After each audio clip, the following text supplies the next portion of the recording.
What's good, y'all? Time is really flying. We are already in the second round of the NBA playoffs. The first round was incredible. We had some great series, some great games, some great performances, and I'm ready for the second round. And hopefully my second round predictions are as good as my first round, because depending on what happens to the games later tonight of when I'm recording this, I could go perfect in the first round. But before we get into the predictions, I want to leave a reminder here for you guys to subscribe to the channel if you already haven't. Make sure you leave a like on the video too. I'm going to be dropping a whole bunch of videos throughout the rest of this playoffs, throughout the off season, into next year. All the NBA content you're looking for is here on this channel, so make sure you subscribe. And without further ado, let's get into these second round matchups. First up, we're going to start off with the Eastern Conference, and at the top of that bracket, we have the number 1 seeded Boston Celtics going up against the winner of Cleveland Orlando. In approximately 2 hours from me recording this video, we will have game 6 of the Cavs versus the Magic. So you guys, when this comes out, might know who is actually moving on, if Cleveland did, or maybe Orlando extended it to 7. Either way, though, I'm picking the Celtics in the series, as I'm sure a lot of you guys are. Adrian Wojnarowski did announce that there is no Kristaps Porzingis for the Celtics this series. He aggravated his Achilles, I'm pretty sure. They said it's basically the same injury that Giannis had that kept him out of the entire playoffs. So hopefully, Kristaps, you rest up and you're all good. But that means that in this upcoming series, the Celtics are really going to have to lean on 57-year-old Al Horford and Luke Kornet. And losing Porzingis, who is your third best player, obviously sucks, but it sucks even more because you're going to have to either go up against the Twin Tower lineup of Cleveland or the drive-heavy Orlando Magic. I know Kristaps Porzingis, he's 7'3", he's got the rim protection, he's not blocking shots like Rudy Gobert or anything, don't get me wrong, but you're still missing out on a lot of size down there. Luckily for the Celtics, though, they have a fantastically constructed team with depth at a lot of these different positions, so I'm pretty confident in having Al Horford out there. He's still at the ripe age of, I think he's like 38, 39. He's getting up there in age, but he still is hooping his ass off, knocking down shots, rebounding, defending. He does a little bit of everything there. And then Luke Kornet, surprisingly to me as a Knicks fan, seeing him early on in his career, he's actually like a decent NBA player. No disrespect to you, Luke. I could see how that's a backhanded compliment. But, I've been watching Celtics games this season, and whenever he's on the court, I'm very surprised at the production he gives them. It's nothing crazy, but he actually goes out there, does his job, doesn't do too much, doesn't do too little, but gets it done. And the Celtics were so dominant this regular season because they have such a good defense and such a good offense. Both of these teams, Cleveland and Orlando, they both are great defensively, but they do not have the offense to keep up with Boston whatsoever. I don't remember exactly which game it was, but in one of these games against the Miami Heat, the Celtics had a 40-point quarter. It would be damn near a halftime score in the Cleveland-Orlando series to have 40 points. I don't see this being a very competitive series. Shout out to whichever team does come out of it. I'm still sticking with my Orlando in 7. That was my original prediction. And if they do, it's a great story for this young up-and-coming team. But I see them falling to the Celtics in 5. Moving on to the other Eastern Conference matchup, we have the 2nd-seeded New York Knicks versus the 6th-seeded Indiana Pacers. Both of these teams, I really want to congratulate them. The Knicks and the 76ers, that was one of the best first-round matchups I've ever seen. It was very stressful considering my team was a part of it. But regardless, the basketball, every single game was incredible. A lot of fun to watch. The Pacers had a pretty impressive performance as well against a depleted Bucks team. In this matchup between each other, though, I don't really think it's going to be too close. Throughout the series, and even more in this closeout game 6 against the Bucks, I saw a bunch of possessions where instantly my mind was going, Josh Hart would have got that rebound right there. Isaiah Hartenstein would have got that rebound right there. OG Anunoby, he would have grabbed that rebound. Mitchell Robinson, that would have been his board right there. Indiana, and Milwaukee for that matter, but we're focusing on Indiana, is not a good rebounding team. Shout out to Miles Turner and Pascal Siakam. Those guys, they will bring down boards for you. But beyond those two guys, they had Tyrese Halliburton and Obi Toppin leading them in rebounding. They are not a good rebounding team. And we just saw all series against Philly, who is a good rebounding team. Obviously Joel is hurt, so he's limited on his rebounding there. But overall, they're a good rebounding team. We saw the Knicks dominate them on the glass, night in and night out, getting offensive rebound.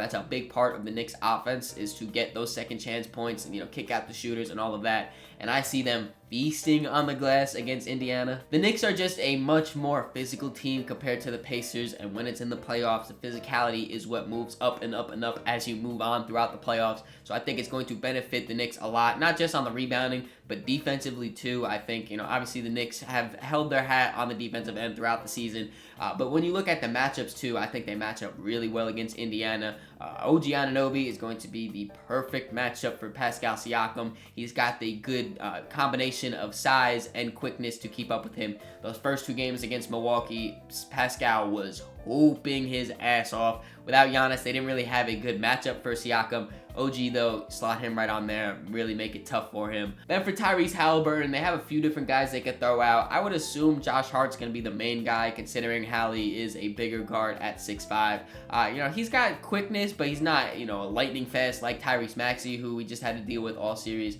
So I think Josh Hart can be able to, keep up with him on that. If not, throw Devo on him. Throw Deuce McBride on him. They got a few different options to really throw around for Tyrese. And to flip sides, to look at it from the Pacers perspective here, I really do think that this is going to be a big series for Aaron Nesmith. I like his length and his quickness to be put on Jalen Brunson. I think that he can really try to disrupt him. I mean, we saw Kelly Oubre play great defense throughout this series, and Brunson was still dropping 40 pieces with 10 assists on the side. So, I mean, there's only so much you can do when guarding a guy like that, but I do think Aaron Nesmith has the tools to do it and to make it really difficult for him. If he does get into foul trouble or he's tired or whatever, they could also throw Andrew Nembhard on him. Little more shaky on that, but still another body that they could just kind of throw at him. As we all know, the Pacers are not a defensive-oriented team, though. Their main focus is on getting buckets and getting out in transition and just going. So if they really play to that strength and put up a lot of points, it could be hard for the Knicks to really keep up with that offensive output, especially when you consider the bench points. The Knicks don't run a deep rotation at all, and it's been a big struggle to put up points when Jalen Brunson is not on the court. But when you look at the Pacers, they have guys like Obi Toppin, who has been scoring incredibly. That last Game 6 to close out was hitting threes, dunking, doing lobs and everything. He was really showing his ass on that game. Shout out to Obi Toppin, former Knick. Got a lot of love for him still. But even beyond that, TJ McConnell is a guy that as soon as he steps on the court, you feel his impact, whether he's scoring the ball, playing hard-nosed defense, forcing turnovers, playmaking, whatever it is. TJ is one of those guys that you really feel coming off your bench. And when you compare that to the Knicks reserves of Deuce McBride and Mitchell Robinson, obviously the Knicks, like I said, they're more defensive oriented, and that shows in their reserves, more defensive rotational guys compared to the Pacers, who have a lot of offense coming off their bench. But we all know it's Tom Thibodeau coaching the Knicks, and he will not have Jalen Brunson sitting very much throughout this series. So for that case, I think the Knicks are going to outwork the Indiana Pacers. Shout out to the Pacers for winning their first round matchup in, I think it was 10 years. Very important. You're taking steps to become better, but it's not your year, and unfortunately for you guys, the Knicks will beat them in 5. Now it's time to move out west, and we will start at the top of the slate as well, where we have the 1-seeded Oklahoma City Thunder versus either the Dallas Mavericks or the Clippers. The series between the Mavericks and the Clippers is not done yet at the time of me recording this video, but I am very, very confident it will be done by the time you guys see this video. In Game 5, the Clippers went into Crypto.com Arena and just absolutely smoked the Clippers. It was not even close.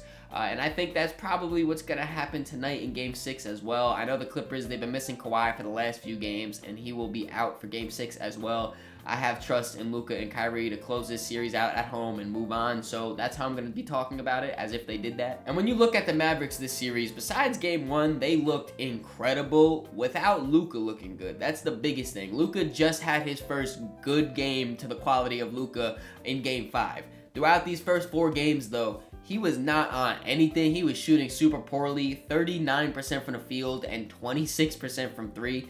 Definitely nowhere near the numbers we're used to seeing Luka put up, but the Mavericks still looked good, and I want to point that out because any year in the past that Luka's been on the Mavericks, I don't think we would be able to say that. I don't think that they would be able to win a series while Luka's shooting this poorly. And I think that Luka is going to get back on track. Like I said, he had a great game in Game 5, and I think that's going to kind of get him going throughout the rest of this playoff run, hopefully at least for the Dallas Mavericks. But like I said, they're still able to keep afloat, and I think a huge part of that is Kyrie Irving. Kyrie's averaging 26, 5, and 5 on 50, 40, 90 throughout this series versus the Clippers, and he's making it look effortless. He's getting to his spots, rising up into mid-range, getting to the rim, playmaking. He's just looking absolutely incredible, looking like he's playing some of the best ball he has played in his career, and I really do love that for Luka and Kyrie. I'm a huge Kyrie fan, but like I said, the fact that Luka can have these off nights and these shaky performances but still be able to pull out the win for the Mavericks, I think is huge. Beyond their dynamic duo of a backcourt though, another big reason of their success is their defensive identity. They really leaned into being a defensive team under Jason Kidd, and I think that it is working wonders. They held the Clippers under 100 points in 3 out of their 5 games so far. Like I said, I don't know what's going to happen in Game 6, but still, keeping this team under 100 points, or keeping any team under 100 points in today's NBA is a very impressive feat.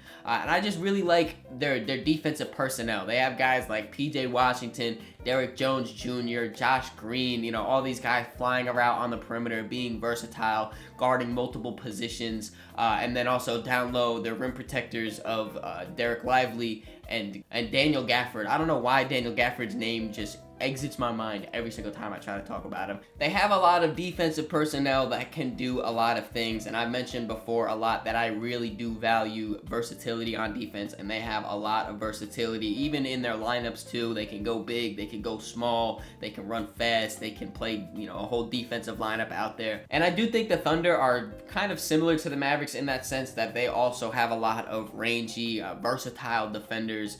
They have their rim protector in Chet Holmgren, but then they're guys that run around on the perimeter like Lou Dort, like Jalen Williams, like Aaron Wiggins, like Cason Wallace. They have a lot of these different guys that can do a lot of different things on defense. And then, of course, on offense, they're led by their MVP candidate, Shai Gilgeous-Alexander, alongside his dynamic bucket getter partner, Jalen Williams. I think that this series is going to be a very hard-fought one. I think it's going to be a lot of back and forth, a lot of tough buckets. But I do trust Luka and Kyrie more than I trust Shai Gilgeous-Alexander and Jalen Williams. So for that reason, I'm going to say that Mavericks are going to win this in 6. And now to the last series of the second round, and in my opinion, my favorite, the one I'm most excited for, the one that I think will be the best. We have the second-seeded Denver Nuggets versus the 3-seed Minnesota Timberwolves. I'm super excited for this series because I think that the Denver Nuggets are the best team in the NBA. Just, constructed wise, they have the best player, they have the best complementary pieces and everything. But in that same sense, I think that the Minnesota Timberwolves are the best matchup against the Denver Nuggets. I think that they have the best chance to upset them. The Nuggets are one of the biggest teams in the NBA, but the Timberwolves have a lot of size as well, and they have enough size to throw a bunch of different looks at Nikola Jokic. When you're looking at Nikola Jokic, I've said it before, there's no real way to guard him. There's no best way to guard him. Regardless, he's going to be getting his buckets, so you want to just make it as tough as possible. You want to switch it up to make him, keep thinking and keep guessing. And the Timberwolves have the personnel to really do that. They could put Rudy Gobert on him one-on-one, Defensive Player of the Year right there, and just say, try to lock him up, try to make it difficult.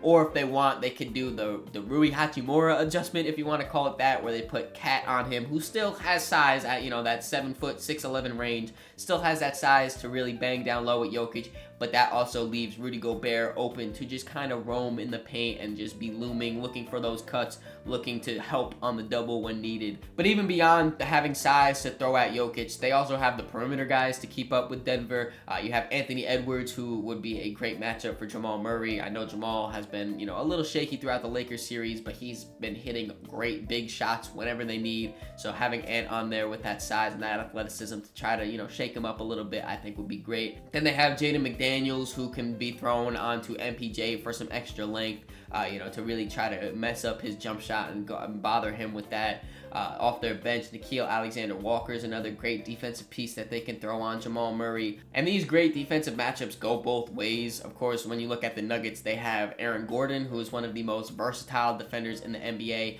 I'm pretty sure that he will be starting the series out at least on Karl Anthony Towns. I think that he has the perfect matchup to go against Karl Anthony Towns. He's got the size to bang down low with him, but then also the quickness to be going around the perimeter and contesting those jump shots that Cat likes to take. I've seen a few people talking about maybe putting Aaron Gordon on Anthony Edwards. I do not like that idea at all. Like I said, Aaron Gordon is very versatile, but Ant's explosiveness and quickness, I feel like that's just a cook session. I don't want to say cook session because I gotta respect Aaron Gordon and his defense, but I would much, much, much rather see KCP out there and running around, you know, with Anthony Edwards. The only thing is he might be a little small for Ant. I know they're both around 6'5", but Ant just looks a little bit more solid and stronger than KCP. He might, you know, kind of body him up a little bit, but I still do like that matchup of KCP just, you know, chasing him around that perimeter. One area where the Timberwolves clearly have an advantage over Denver is their bench unit and their bench production. You know, like I said, the Denver Nuggets have one of the best starting fives in the NBA, and they run their starting fives a decent amount because, you know, obviously they play incredibly well together. Once you look past that, though, their bench gets a little iffy.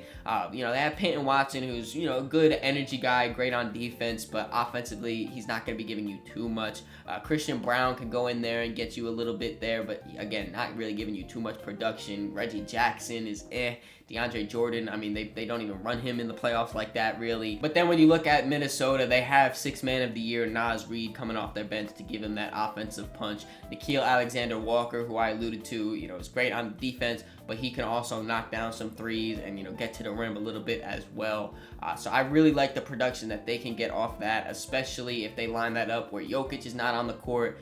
They can really kind of either extend their lead or chip away at a deficit depending on how games are going. I really think that it's important for Minnesota to win those bench minutes. And again, I think that this is another series that's going to be super hard fought. I think the Western Conference playoffs from here on out is going to be a bloodbath. I think it's going to be incredible. I'm super, super, super excited to watch.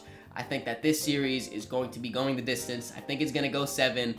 But when it comes down to it, it is really, really hard to win in Denver. And if it goes to 7, that game 7 is in Denver. So literally for that reason alone, the fact that the Denver Nuggets have home court advantage in this series, I have to lean Denver. I mean, I think this is going to be one of the best series we saw. I know I was hyping up the Knicks and 76ers series.